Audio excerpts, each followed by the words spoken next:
We're in session. We are in Austin. That's where I am these days. But it's good to be home, and it's even better to be home and to bring a friend. Our Governor, Greg Abbott, agreed to come here because this is an important issue for him.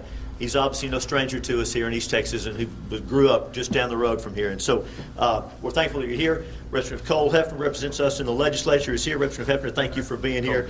And we're thankful for the support of this bill. We know the issue, and we love East Texas, and we love the fact that we are not afraid of free speech. Free speech is that uniquely American right, isn't it? The right to hash things out, to hear views that we may not like, because we want to get to the truth. We want to get to the right place. We're not afraid of debates. Governor, you know, again, Justice Brandeis said the remedy for bad speech is more speech, exactly. Not enforced silence. And sadly, we have a handful of people in America today who want to control the town square, want to control social media, and want to enforce silence. If you have a viewpoint different from theirs, they want to shut you up. That's not the American way, and that is not the Texas way. And so they enforce that silence for people that don't agree with their agenda on religion or on politics or on freedom. In fact, my friend Don Garner is here with the Faith and Freedom Coalition, Texas. They're a national group, and they're promoting this bill in several states around the country because it's going to take every state, following Texas' lead, of course, to get this right and to restore free speech and freedom. And so running a tech company, you know, we have a handful of billionaires in San Francisco that run these tech companies. It doesn't make them the gatekeeper of free speech, but that's what they want to be. And that's not right. That's not how we're going to do it. These people control the new town square, and everyone should be able to come there and share their ideas and debate and hash things out. So that's what this bill's about, because today they can lock you out. There's no question about that. Many people here have experienced that. Getting locked out of social media because you don't conform to their narrow worldview. This bill, Senate Bill 12, will give Texans the right to get back online when they're mistreated in that way. That's what the bill's about. Again, we believe it's going to lead the nation in restoring free speech. Of course, we're not talking about lewd, lascivious obscenity or anything like that. You still can't yell fire in a crowded theater. But your political speech, your religious speech, your opinion, sharing news, that's your fundamental American and Texas right, and that's what this bill does. No one should exclude you because of your viewpoint. That's what this is about. And again, we're so blessed to have Governor Abbott, who knows the Constitution well as an attorney, judge, and former chief law enforcement officer of the state of Texas. He respects and reveres the rule of law. He fights for it. We're all thankful for Texas opportunities for liberty, for the job opportunities here leading us through this most challenging economic crisis we've seen. We're glad to be in Texas, glad to be in East Texas, and so honored to be with our governor. Governor Abbott, thank you for being here. Please talk to our folks.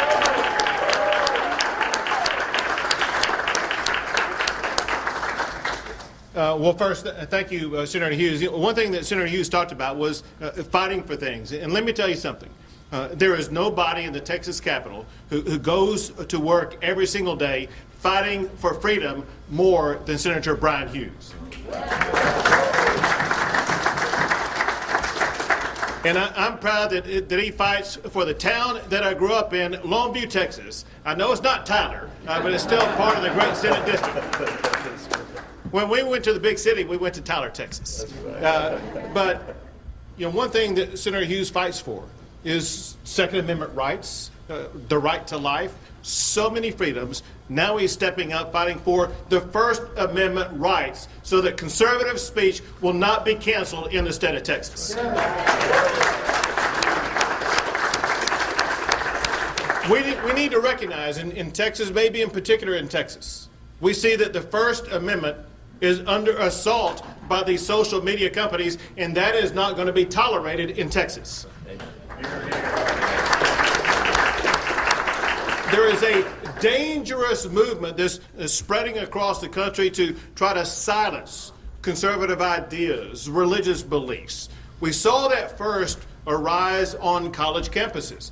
You may recall last session we passed and signed into law the campus free speech law, ensuring that conservative speech on campuses would not be silenced. Right. Thank you for your leadership in that one also. But now we're all seeing the same. We are also seeing the same way that these social media tech companies are using their tools to silence conservative speech on their platforms.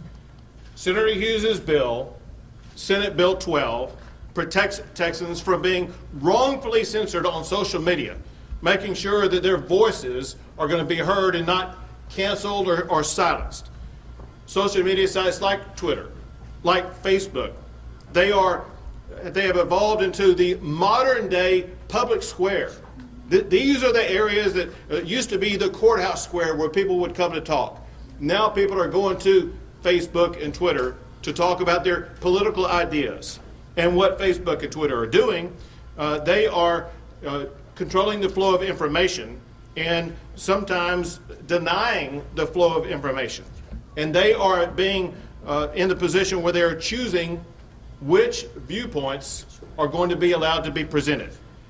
Texas is taking a stand against big tech political censorship. We're not going to allow it in the Lone Star State. What Senator Hughes' legislation does is it prohibits social media companies from censoring Texans based upon Texans' viewpoints. It would also allow any Texan who has been canceled or censored or deplatformed to be able to file a lawsuit against Twitter, Facebook, or any of these other companies and make sure they are able to get back on so they can share their viewpoints so that we can have a robust conversation on all of these platforms about our political viewpoints.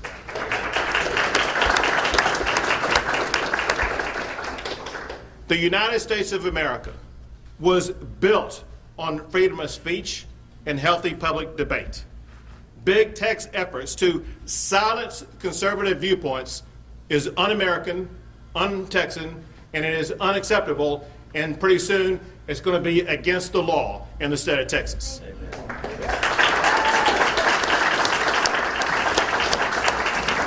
I look forward to working with Senator Hughes on getting this law passed and signing it into law in the state of Texas at the end of this session. Now, with that said, we'll be happy to take a few questions from the media. Governor, Tyler area was hit pretty hard. A lot of people without water and power for a long time. Have you talked to any local leaders, and is there going to be a resolve for when this happens again? So let's be clear about something. First, what happened in Texas is completely unacceptable. People pay their power bills, they expect to be able to get power, and for that power to be shut down is reprehensible. We've already identified some of the root causes of this, but more importantly, we've identified solutions to this. Let me tell you something. We are not going to end this legislative session without ensuring that the power never goes down in Texas again, and people in East Texas or any place in Texas will never have to experience this episode ever again. Amen.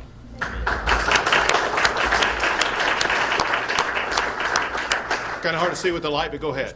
Sure, I'll step away from it. Governor, I'm curious, earlier this week you said that Texans no longer needed the government to tell them to wear a mask and do these COVID-19 guidelines. I'm curious, what's the difference now compared to last March when you thought the state did in fact need to tell people to wear masks? Sure. We are in a complete different situation this March than we were last March. Last March, people had no idea what the disease was.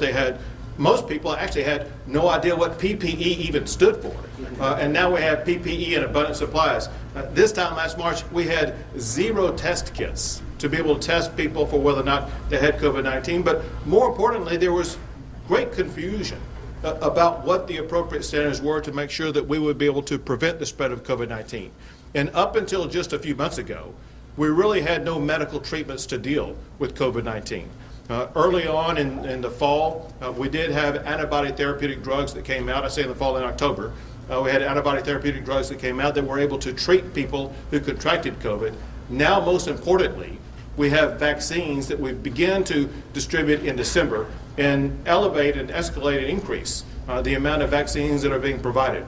Over the past week, in just 1 week alone, we administered more than 1.2 million vaccines. We're averaging well over 150,000 vaccines per day. The most important thing I could tell you is that we have focused on the population that is most likely to either lose their life or be hospitalized because of exposure to COVID-19, and that is people age 65 and older. When the order goes into effect next Wednesday, more than half of all of our seniors will have received a vaccine shot. And then also by the end of March, any senior who wants a vaccine shot will be able to get a vaccine shot. Studies show that probably by early May, any Texan who wants a vaccine shot should be able to get a vaccine shot. And we've seen the results of the vaccines already. Because yesterday was the lowest number of hospitalizations that we've had since October the 14th. Yesterday was also the lowest positivity rate that we've seen since early October. And so the numbers are going in all the right direction. And so the state of Texas is not only a completely different situation, we are in a situation where it is safe to open up 100%. And every Texan here and every Texan across the state, they have learned for the past year the safe strategies to use to make sure they remain safe. We do encourage people to, if they continue to wear a face mask, to continue to practice safe practices that will ensure that we will be able to get everybody back to work, with Texas continuing to lead the United States of America in economic growth and job creation. Please, don't the tech companies have to be licensed by government entities that have to protect our unalienable rights? And why do we let these companies that are licensed by governments that protect our rights violating our rights? Sure, I'll answer part of that, and then Senator Hughes may want to weigh in. A tech company per se doesn't have to be licensed by the government. Just like there's businesses here that may be in this building that are involved in tech. They don't have to be licensed by the federal government. However, with regard to these social media platforms, there are laws concerning that. A law in particular is known as Section 230. And there are special protections provided to these social media platforms that we believe, the way the law is written, the protection does not keep them immune from the type of lawsuit that Senator Hughes' bill provides. And so we are making sure that these companies will be forced to comply with Senator Hughes' bill to ensure that Texans' conservative speech will not be canceled. That's right. That's exactly right. Governor, I have a question. Upon lifting the mask order earlier this week, you mentioned that private businesses can still in fact enforce their own rules and guidelines. Speaking to this bill, it opens companies up to litigation based on enforcing their own rules and terms of services that people have agreed to. What is the difference? Yeah, the difference is under the federal law that allow these tech companies to open up these social media platforms, they got a special protection that other businesses do not have. A protection that protects them from liability so long as they complied with the standards of that federal law. And we believe that under the law written by Brian Hughes, if they violate Brian Hughes' Senate Bill 12, they would not be in compliance with that federal law, requiring them to keep their forums open. They have a responsibility to make sure they keep their forums open under the federal law that grants them that civil liability protection, and we're going to hold them accountable for that. Yeah. And I would just add, Blake, the governor is of course exactly right. I would add, we don't allow your phone company to cut you off because they don't like your politics. Your cable company can't cut you off because of your religion. These social media companies are common carriers. They have chosen to enter into that business, and they cannot discriminate against people in a violation of the First Amendment.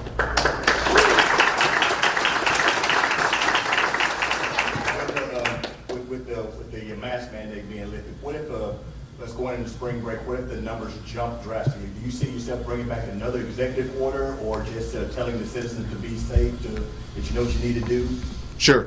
Two things. One is, as we go in toward spring break, first, spring break this year is different than it is typical years because it's rolling spring breaks is multiple weekends. So it's not all at one particular time. It's so confusing, people may not even know when spring break is. But that point aside, because of the additional vaccines that we are administering, more than 1 million a week, it will mean, regardless of what happens on spring break, there's going to be far more people inoculated. Also along those lines, to go back and further answer a question that was asked earlier, another way in which Texas is different today than we were last March is, according to CDC calculations, there are now more than 10 million Texans who have recovered from COVID, making them less likely to be able to contract it again. Also, with regard to, let's say there is some increase in COVID cases, but more importantly, COVID hospitalizations. Remembering this key fact, and that is many people may contract COVID, but may not suffer any meaningful severe health consequences. If they do face a severe health consequence, they will go to a hospital. My executive order that goes into effect next Wednesday provides a guardrail for regions where they have increased hospitalizations. In Texas, we have 22 hospital regions. And what the executive order says is that if in any of those 22 hospital regions, the hospitalizations of COVID patients rises above 15% of the total bed capacity in that entire hospital region, then county judges in that hospital region have the ability, if they choose to do so, to impose some COVID mitigation restrictions to make sure they are able to slow the spread. So safeguards are built into the executive order that goes into effect next Wednesday. Governor, I'm curious, reaction to the president's comments about Neanderthal, thank you. Listen, obviously, it's the kind of language you expect a president not to use. You expect him to be a little bit above that. But secondly, it showed that he really doesn't know the achievements that we've been able to achieve in Texas with regard to slowing the spread and increased vaccinations. But even worse, he could not have said it on a worse day for him, because the same day that he said that, it was revealed that the Biden administration is bringing in illegal immigrants into the state of Texas and then releasing them, and many of whom have COVID. And so under the Biden administration, he is releasing into the United States people who are COVID positive who are going across not just Texas but elsewhere in the country. The president and his administration need to step up and stop this program, first of promoting illegal immigration, but second, allowing people who are coming to this country to spread COVID across the entire country. That is extremely dangerous.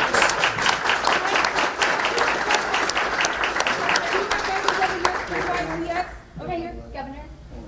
Right here. Sure. Hi, I want to go back to something you mentioned earlier about vaccinations being available for everyone by April. You've opened up businesses to 100%, ended the mask mandate by March 10th. Will you open up vaccinations to 100% and end the tier program? So first, the governor is not in charge of the vaccination program. There's a special vaccine panel made up of doctors and other experts that make that decision. That said, the good news is this. Beginning this week, vaccinations were opened up to all teachers and all school personnel in the entire state of Texas. And then I am told to expect an announcement maybe today, maybe next week, about the next opening up of additional tiers of people who would be available. They will do that on a rolling basis because they want to make sure that there's sufficient vaccines so that you don't have people waiting in line too long. But just to clarify, because it probably would be more like early May as opposed to late April, when everyone who wants a shot will be able to get one. But we will be opening up additional tiers as we move along, because here's the fact, and this is an important mathematical fact. I told you that when we open up next Wednesday, more than 50% of seniors will have already received a shot. We are never going to get to 100% of any category, because there's always going to be people who decide, I don't want a shot. And so once you get to about 70 or 75%, you pretty much have completed that tier. My point in telling you that is because we will be at 50% on seniors by next Wednesday, you will see by next Wednesday announcements about additional openings of additional groups able to receive shots. Last question. Thank you, Governor Abbott. Let me go to someone who hadn't had a chance. Okay, we talked about President Biden. Let's talk about former President Donald Trump. Sure. We saw Twitter, we saw Facebook, we saw them censor him time and time again.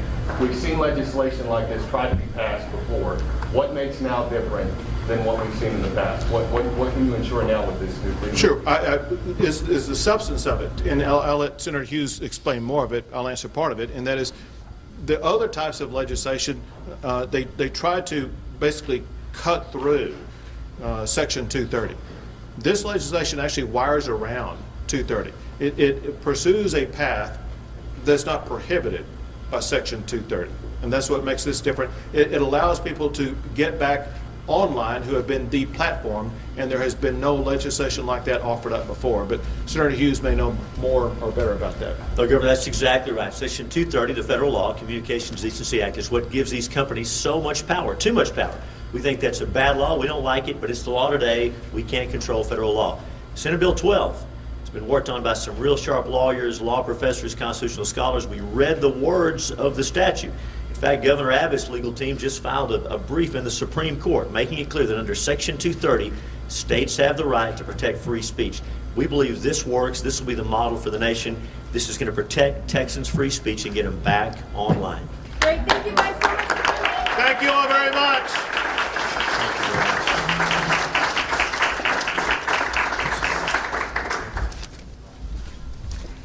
Take care, Tyler. Thank you.